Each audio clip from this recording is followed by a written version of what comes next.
Hello, I'm Johnny Rowland, your host of the Shooting Show, and friends, welcome to today's program. We are indeed so pleased and proud to be here. Also, welcome to the fight for America. You know, it's not just on a front in Afghanistan. It's not in other far-flung countries around the world. It's right here. It's right here. I can show you evidence of that. When a government bureaucracy filed suit against Daisy BB guns, when the same Bureau, Consumer Product Safety Commission, had reviewed BB guns from Daisy 6 times previous,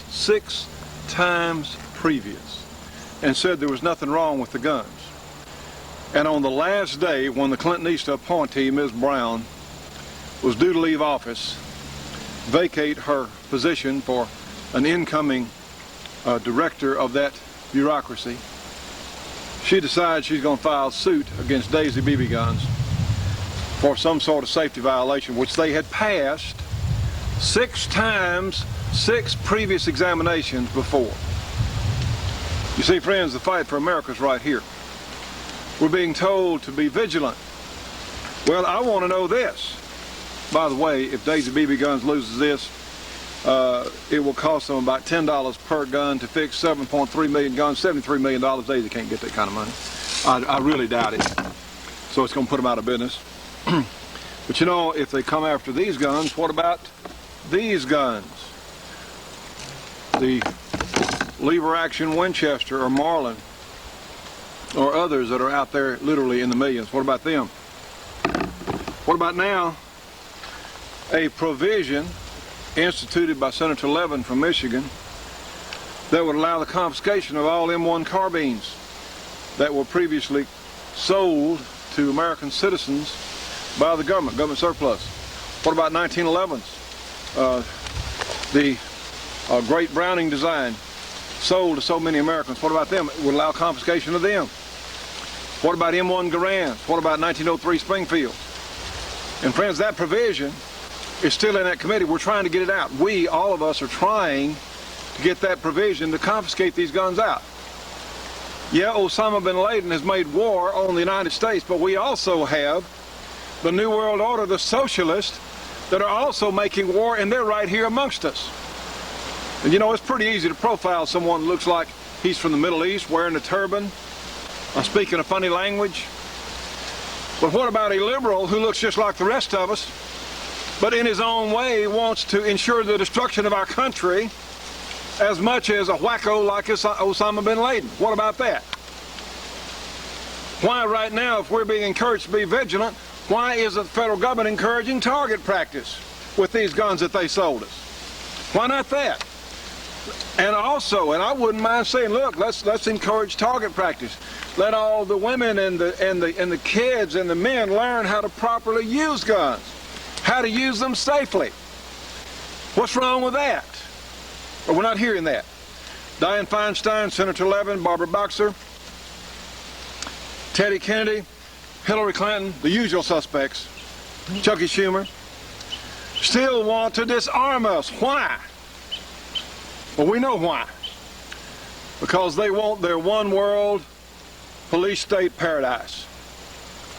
You know, we are the last bastion of a country whose citizens rule the country, at least in theory. At least in theory. It's getting far away from that. But friends, the battle is on. That's why we've been here all these years, fighting for all of us. The very reason that some of you are so loyal to our program, because we don't pull any punches, we stand up and tell it like it is. That's the very reason that some of the gun companies which have resources they could support us with will not. Because they're so afraid we're going to say something politically incorrect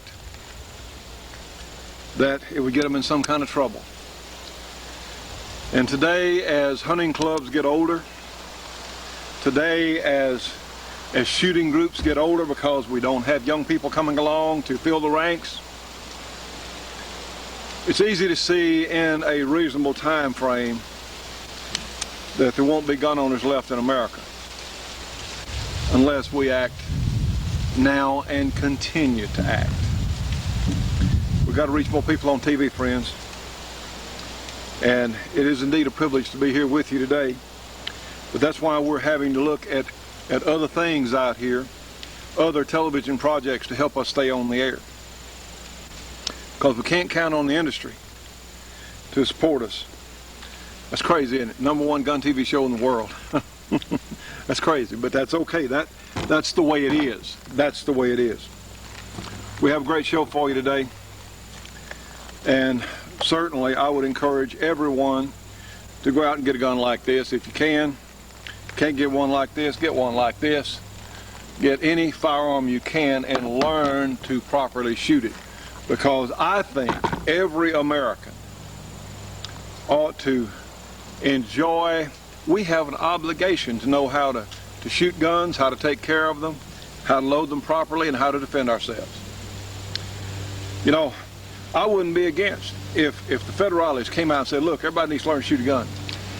I wouldn't be against saying, and if you misuse it, you're going to face the strictest penalty allowed by law. Oh, hey, I'm for it. If somebody's going to misuse one, absolutely. But when we're being encouraged to be vigilant, why not be encouraged to defend our own home? And just maybe, we might have to one day defend our country. It could happen. It could happen. Friends, we have a great show for you today. And if you can, things are very, very difficult. If you can help us stay on the air, please do. Certainly, if you want information on the most important health supplement in modern history, write to us here at the program or give me a call here at the program about BioChoice. It is phenomenal. I'm 52, and I tell you what, friends, I like feeling 25. It is absolutely a stunning development. It's affordable. It will help all of you. You know, we got to help people that are over 40 years of age, because these are the people who are, if our country can be saved, and I don't know if it can. If it can be saved, it's going to be done by people who are over 40 years of age. Get some BioChoice, and you don't have to feel like you're 40 or 50 or 60 or 70. You can feel like you're a much younger person and enjoy the benefits of that. So write us here at the program if you can help us stay on the air. Our standard address, 327 Irvin Rowland Road in Beverly, Louisiana, zip code 71024. Let's get another shooting show underway. And never underestimate the value of a good handgun. Stay tuned for more of The Shootin' Show after these important messages. The Shootin' Show will be right back after this break for your local cable company or TV station.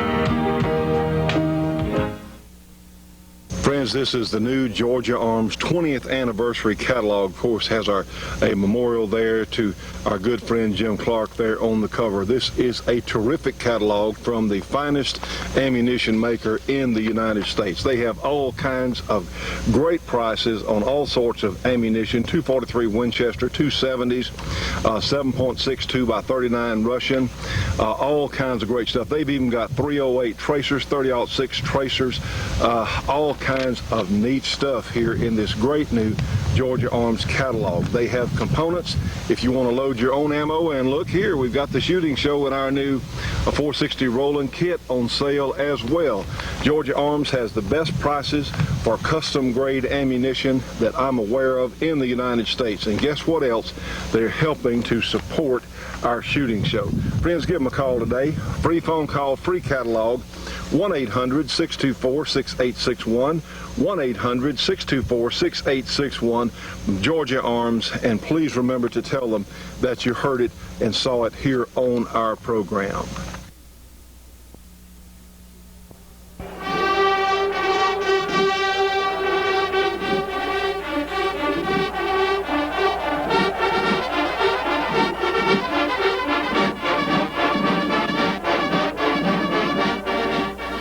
The period from 1885 through the start of World War I saw a flurry of activity throughout the industrialized world in the development of the infantry rifle. There were many competing designs, such as Mauser, Lee, Hotchkiss, Krag, Jorgensen, Lebel, Mannlicher, Viterli, Kropatschek, each with its own unique set of advantages and disadvantages.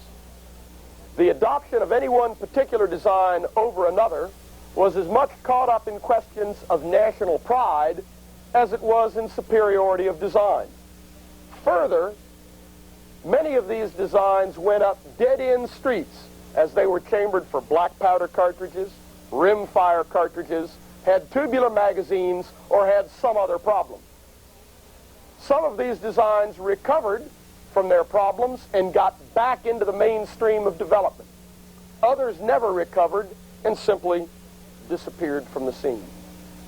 Even worse, some of these weapons were adopted and issued by the nations involved before the design itself had reached its maximum potential. All of the designs we mentioned were basic variations of the turnbolt design, the idea for which came from the Mauser single-shot breech loader of 1871.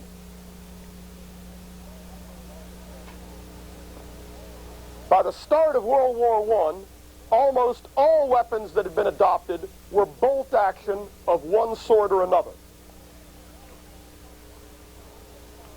They all used cartridges with smokeless powder and jacketed Spitzer bullets, and had some sort of integral magazine with charger loading. As a good generic representative of the bolt-action magazine rifle, we have picked the Pattern 17 Enfield. This rifle borrowed a little bit from the Lee, the Mauser, and a few other designs, and was to be, along with the new 276 Magnum cartridge, the British rifle for 1914. World War I put a stop to its issue. The tooling was transferred to the United States, and the rifle was made in .303 caliber for the British from 1915 until 1917, when we entered the war. The tooling was then converted to .30 caliber, and the rifle became general issue for U.S. forces in World War I. Most bolt actions were simple, yet robust. In order to operate, the firer grasped the bolt handle and lifted it, thereby unlocking the bolt. He then drew the handle to the rear, thereby extracting the cartridge in the chamber, and at the rear of bolt movement, ejecting the cartridge out of the weapon. If the rifle was empty, then the follower in the magazine would rise, blocking forward motion of the bolt and telling the shooter that he needed to reload the weapon. The shooter then took his magazine charger, normally a disposable stripper clip holding 5 rounds of ammunition, and placed it in a corresponding notch milled into the receiver bridge. He pressed all 5 rounds downward with his thumb and then discarded the stripper clip. Forward motion of the bolt would then pick up the top round in the magazine, driving it forward into the chamber. Downward motion of the bolt would then lock the weapon. Depending upon design, at some point during the lifting of the bolt handle or the forward motion of the bolt, the cocking piece and firing pin would be cocked and held by the sear. Upon pressing the trigger, the sear was depressed, the firing pin released to go forward and fire the cartridge. The shooter then grasped the bolt handle, lifting it upward, and the cycle started all over again. All bolt-action magazine rifles had some sort of adjustable sights. The most common were like this Mauser, an open sight mounted on the barrel. Though it is ballistically a very good sight, it is actually difficult for the shooter to use. Of the various designs, the best was a peep or aperture sight mounted on the receiver bridge. This placed it close to the shooter's eye, had the longest sight radius, and was the easiest for the shooter to recover his sight picture after he took his face away from the stock in order to work the bolt. In the case of the P-17, this sight was adjustable to 1,600 yards. Normally, however, a shooter was only trained to estimate the range to the target and independently fire at targets to 1,000 yards. Anything over 1,000 yards was normally volley fire with the range and the firing commands given by the squad leader or the platoon commander. In some armies, marksmanship training was given little attention. In others, rifle marksmanship was considered to be the primary soldierly quality. The British are a good example of this. They had learned their lesson in the Boer War, and in the early 1900s, their emphasis on marksmanship made them one of the better armies in the world. The U.S. Army also placed great emphasis on individual rifle marksmanship, and numerous marksmanship exchange programs had been engaged in between U.S. and British rifle clubs since the 1870s, and on an official basis between the armies from the 1900s. In fact, the first Wimbledon Cup was a rifle marksmanship award between the two nations. Stay tuned for more of the Shootin' Show after these important messages.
The UN talks a great deal about human rights. A look at their actions helps translate what sounds good to the American ear into English we understand. For example, I found during a recent excursion to New York City to address an anti-UN rally that getting into the UN compound from First Avenue requires leaving the U.S. Bill of Rights on the city sidewalk. My companion had a yellow sticker depicting a Jewish Star of David with the message "No to Gun Control" written inside the star. He and others with whom I spoke was not allowed to enter until he removed the pro-gun sticker. What most Americans do not realize is how much of the U.S. Constitution has already been supplanted by the UN Charter. I am indebted to Dr. Herb Titus, a preeminent constitutional lawyer, and the Liberty Committee, which commissioned his work, for the analysis that follows. The UN Charter is not a treaty, in spite of bearing the name of treaty. Actually, the UN Charter is a constitution. The Charter violates the U.S. Constitution by delegating to the UN the power to declare war, a power specifically delegated to the U.S. Congress. Moreover, the Constitution delegates the power to conduct war to the U.S. President. From Korea to the Gulf War, the U.S. has fought wars under the authority of the UN, not following a congressional declaration of war. Consider the implication of the term police action. Countries fight wars among themselves. Police actions are conducted by a government within its own territory.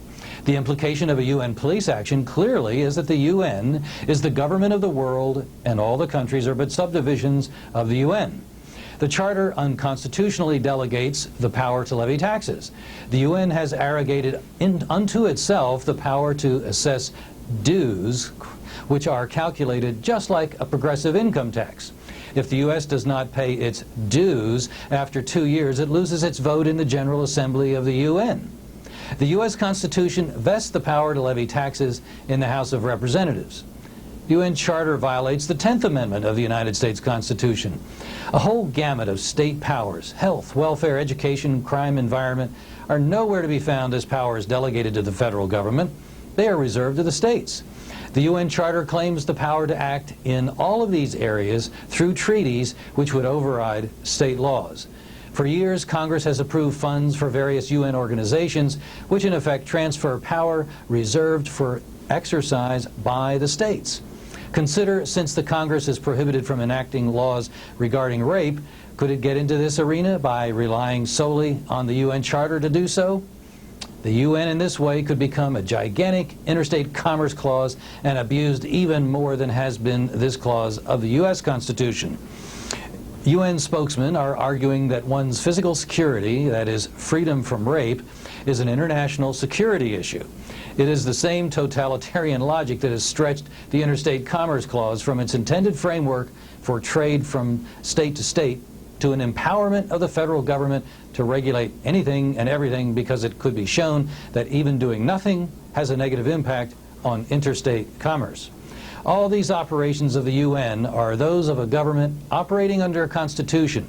Yet the U.S. Constitution was based on we the people and ratified by the people in conventions assembled.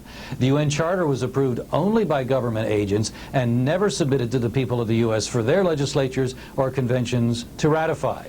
That flaw is fatal and makes the UN Charter completely illegitimate.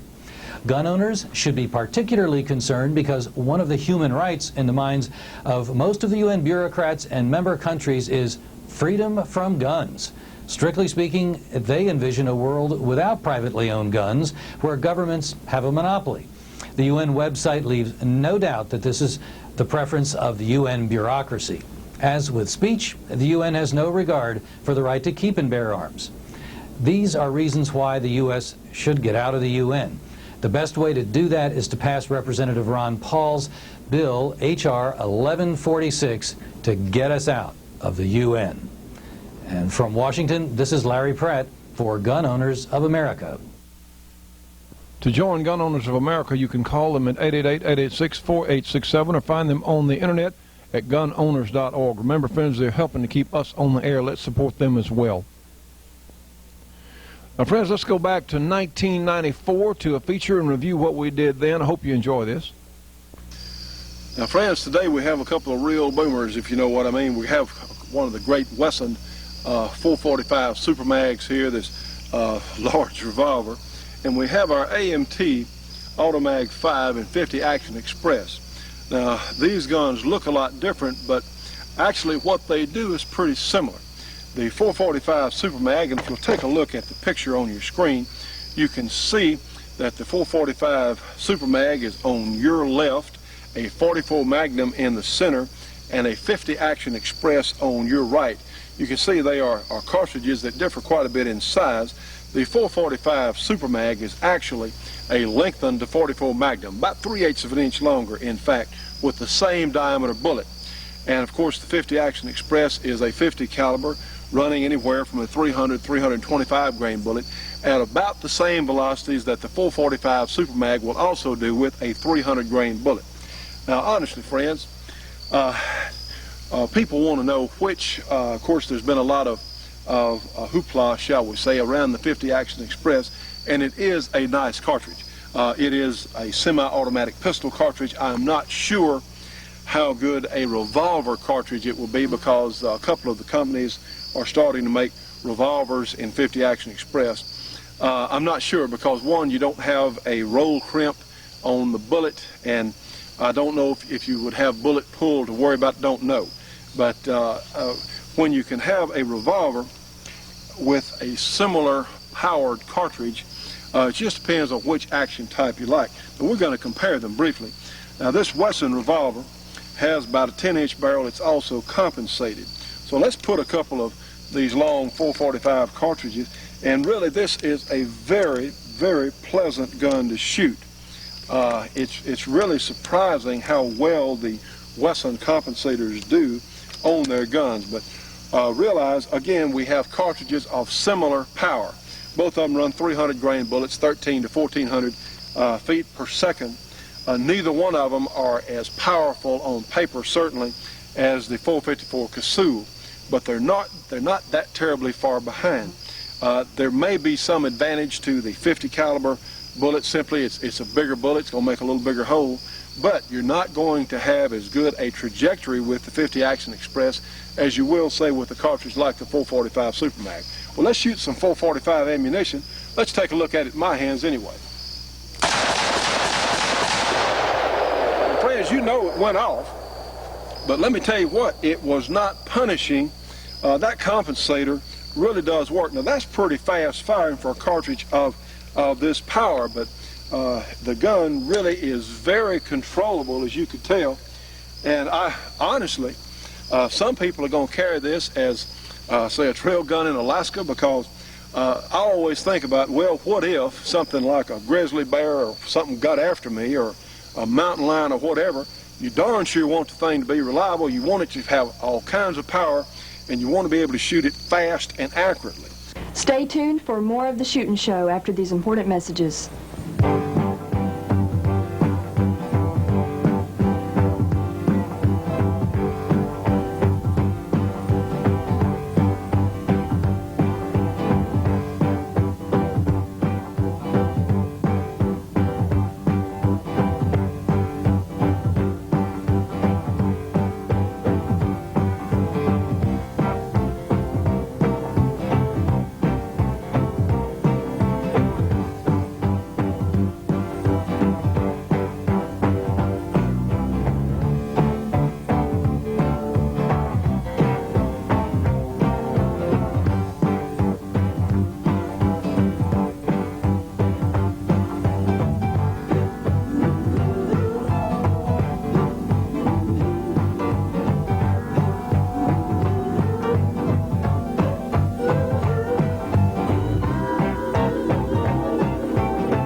Folding stocks, for pistol grips, for regular stocks, for replacement stocks, for magazine extension tubes for your shotgun, for magazine replacement springs for your shotgun. How about the executive eye scraper, the executive letter opener, all from Choate Machine and Tool when you call for a free catalog.